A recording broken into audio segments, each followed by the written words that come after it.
Hi and welcome to Cheekyricho Cooking's Keto Cheesy Chicken Meatballs. This is a casserole dish. Tastes amazing. You can have it with some salad or some of your favourite vegetables, and it's really simple to make. If you love cheese and you love chicken, you are going to adore this recipe.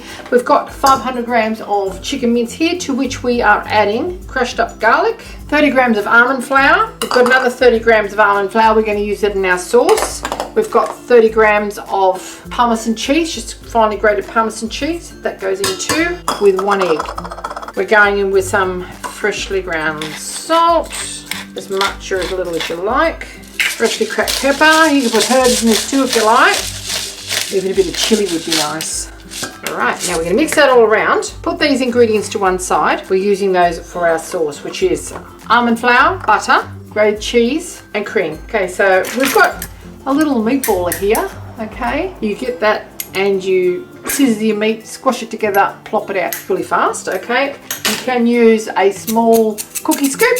I don't know what size that is. It's probably about a tablespoon or so. Or you can just make it with your hands. Okay, so we're just going to mix this all together until it's well combined. Make it into our little meatballs. Makes about 20 or so meatballs. Just depends on what size cookie scoop or meatballer you have. The egg and the almond flour and the cheese is going to make this absolutely delicious. Now this is very lean chicken mince, so you need to fry it off in some oil in a non-stick pan once you've let the flavours amalgamate for a while. So just get this mixed thoroughly. Okay, there's our mince mixed very thoroughly. I've just got a tray I'm going to pop into the fridge, and I've got our little, what do you call it, castanet meatballer. Dip it into water first so that the mixture doesn't stick. Pinch out and just drop it off. Do it each time.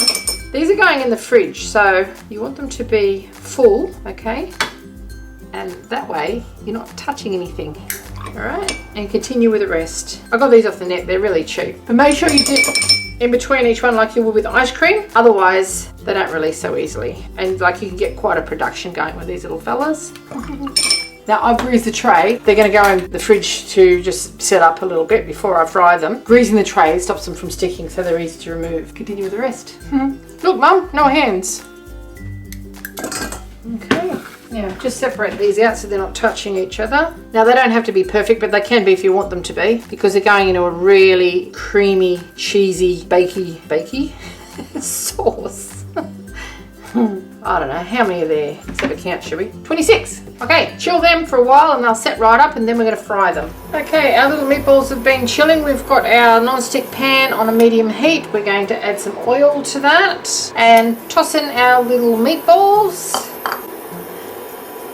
and cook them until they're sort of brown on all sides, and then pop them straight into our baking tray that's going into the oven to brown off. Now the cheese, this want to make this burn, so just keep your eye on it. We are going to be making the sauce in this pan, and if this pan had have been suitable to go in the oven, I could have put it in the oven, but the handle's not going to let that happen. This is a good sized pan and it's holding its heat well, so there's no reason to cook this in batches, but you can if you're using a smaller pan, or if you're using a different heat source. This is an induction hot plate and it is very good for this purpose. As they start to brown, we're just going to tip them over on a few of the sides and get them browned right off. They're going to finish their cooking in the oven, so they don't need to actually be cooked right through at this stage, but a little bit of colour adds interest, texture and flavour. As they cook, we're going to remove them and pop them into our casserole dish in a single layer.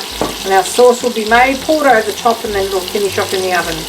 Okay, as these little guys are colouring up, we're just going to move them into our baking pan and keep the other ones moving. I can't lift this pan up and shake it because it's an induction pan. The minute I remove it from the hot plate, it's going to turn itself off. Okay, that's turned off now. Okay, now we've got plenty of oil in there. Leave that there, no need to wipe that out. There's plenty of flavour in there, and look, we've got a nice even layer. So it's in the pan with our butter, our remaining almond flour, and we want to toast this off. It'll absorb that just on a really low heat. It'll start to sort of toast up a little bit and brown, absorb all those flavours from the bottom of the pan. Just cook that for a few minutes. Then we're going to add half of our cheese and the other half is going to be put on top. You know what? I'm going to put some bacon on this because cheese and bacon and chicken, perfect together. Okay, now that's just been gently simmering for a minute or so. Add our cream now. Settle the around. Now that'll start to thicken a little bit, and then we're going to add half of our cheese and sprinkle the other half on top with our bacon. Okay, now I've just got 100 grams of bacon here. Let's chop it up. It's not fatty bacon, so it's not going to make it all greasy on top. And I've left the rind on there because that's going to be sticky and tasty and delicious. Just roughly, don't make it uniform, it's not mince. Now, you see it's starting to thicken a bit. This is going to be an incredibly rich dish. You see all those little speckly bits in there too. I'm going to give that a bit more pepper. No kids eating this, so that'll make it even yummier. Almost like a pepper sauce. Actually, you could put some nice green peppercorns in here too. How funky would that be? So it's starting to bubble up and evaporate, intensifying flavour. Okay, half of our cheese now.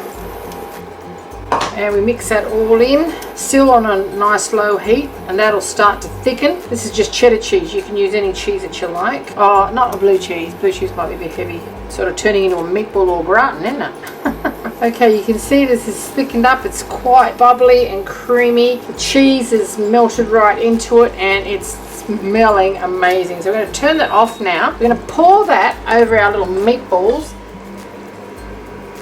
Doesn't matter if there's any poking through, they're going to be covered with cheese and bacon anyway. Cheese on top, bacon on top of that. You can see where this is going, can't you? Yummo. I'm going to bake it 180 degrees for about 20 minutes, or until that bacon is nice and crispy and the cheese is all melted and yummy. Pretty well distributed there. Okay, into the oven we go. We have a Cheekyricho Cooking's Cheesy Bacon Chicken Bake. A delicious keto recipe, which is gluten-free and grain-free. Thanks for watching. Okay, we just got some low-carb veggies here, and we're going to serve up our cheesy chicken and bacon meatballs.